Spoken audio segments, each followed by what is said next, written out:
دوگه بابا 3 2 1 داریم شروع میکنیم نون کلانه رو درست بکنیم. اولی مرحله‌اش اینه که باید پیازچه رو خورد کنیم. بله باید پیازچه رو خورد کنیم. پیازچه الان من میبینم همشون ریزن، باید ریز باشن یا فرقی نمیکنه؟ خوردش خوبتره، بهتره تا درشتش، اما که داره خورد باشه. منظورت اینه که هرچی ریزتر خوردش آره. بکنیم طعمش بهتر میشه. خوبتر و بهتره. آردو میارم، خمیر درست میکنم، میذارم تو دستگاه، بهش آب میزنم، نمک میزنم، بعد میشه خمیر رو که درست شد میارم اینجوری یه چند تایی رو ازش در میارم. چون نمیگیرین اینطوری؟ آره. بعد بین دستام گردش میکنم. این که اینو پهن اینجوری شد، بعد اینو میاریم. بعضی هم هستن با وردن کار میکنم، من با دست کار میکنم. اینجوری بهش میزنیم.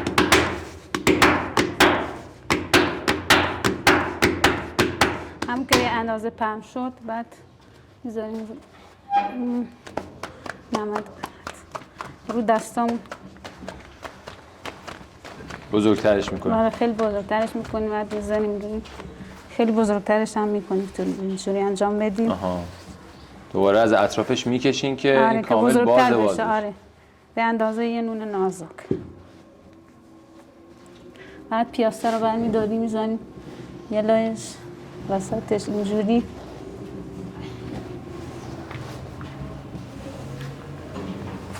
یعنی کدیم مککمتی بعد بهش نمک اضافه میکنیم یکم، اون لای دیگرش رو میذاریم روش اینجوری، بعد میزنیم رو تنور پخته میشه همینجوری. این دیگه الان نون کلانه است که آماده شد و آره این دیگه کلانه رفت روی این صفحه‌ای که مثل تنور ازش استفاده می‌کنید تقریبا دیگه. الان که پخته شد برش میگردونم، اون لای دیگرش هم پخته میشه، بعد با کره محلی چربش میزنیم، روغن بهش میزنیم.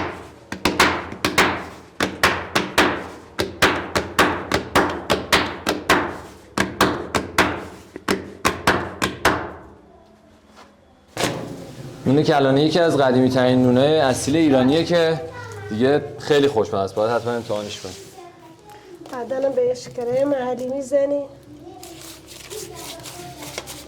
این کره حیوانی محلی آره؟ بله کره محلی حیوانی.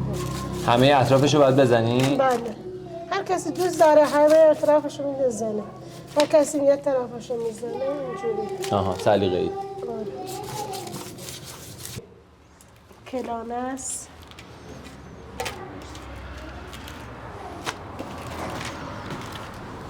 بفرمایید. باشه جونتون. دست شما درد نکنه. ببینید داخلش کاملا پیازچه داره و دیگه هیچ چیز دیگه ای نیست و چون نازکه باعث میشه خیلی مزه پیازچه زیاد احساس بشه. اون حالت نمکی نون و کره‌ای هم که روش میزنن چربش میکنه، عالیه. با دوغ هم میخورم معمولا که اینم الان من بریزم. دیگه الان کامل شد این دوغ و این هم کلانه. نون بعدی که داریم میریم برای درست کردنش نون اورامیه که مخصوص اوراماناته، درسته؟ بله. الان دارن درستش میکنن که ببینیم حالا چطوریه. اینم مثل کلانه درست میشه ولی این توش پیاسته نیست. همین که دارن درستش میکنیم.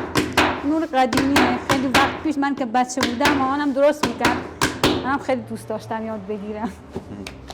از بچگی یاد گرفتین شما؟ آره. یعنی 12 ساله که دارم این کارو میکنم. من قبلا زیاد بلد نبودم از بچگی. خیلی دوست داشتم یاد بگیرم. نون اورامی خودمونه، هم نازکه هم خوردنش این به خاطر نازکیش من امتحانش که کردم به نظرم خیلی خوبه که میذاره طعم غذا قشنگ بیشتر احساس بشه.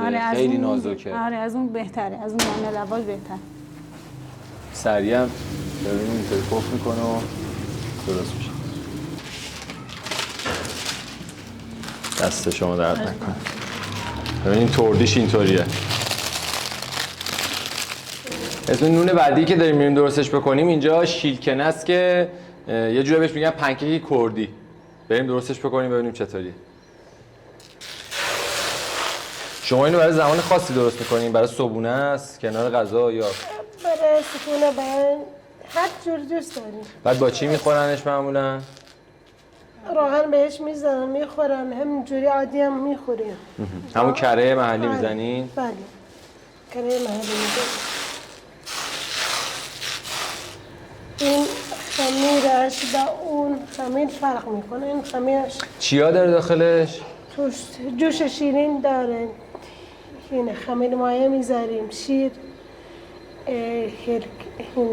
تخم مرغ، اینجور چیزا توشه. نمک و آب و سیاوتم سیوانده.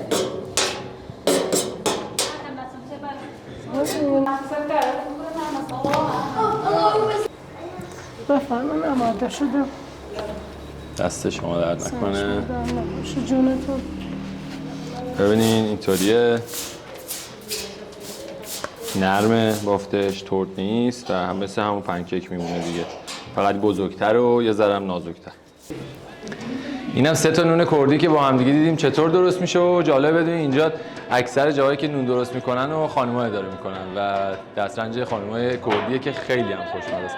امیدوارم هر موقع اومدین اینجا از تجربتون بهم بگید.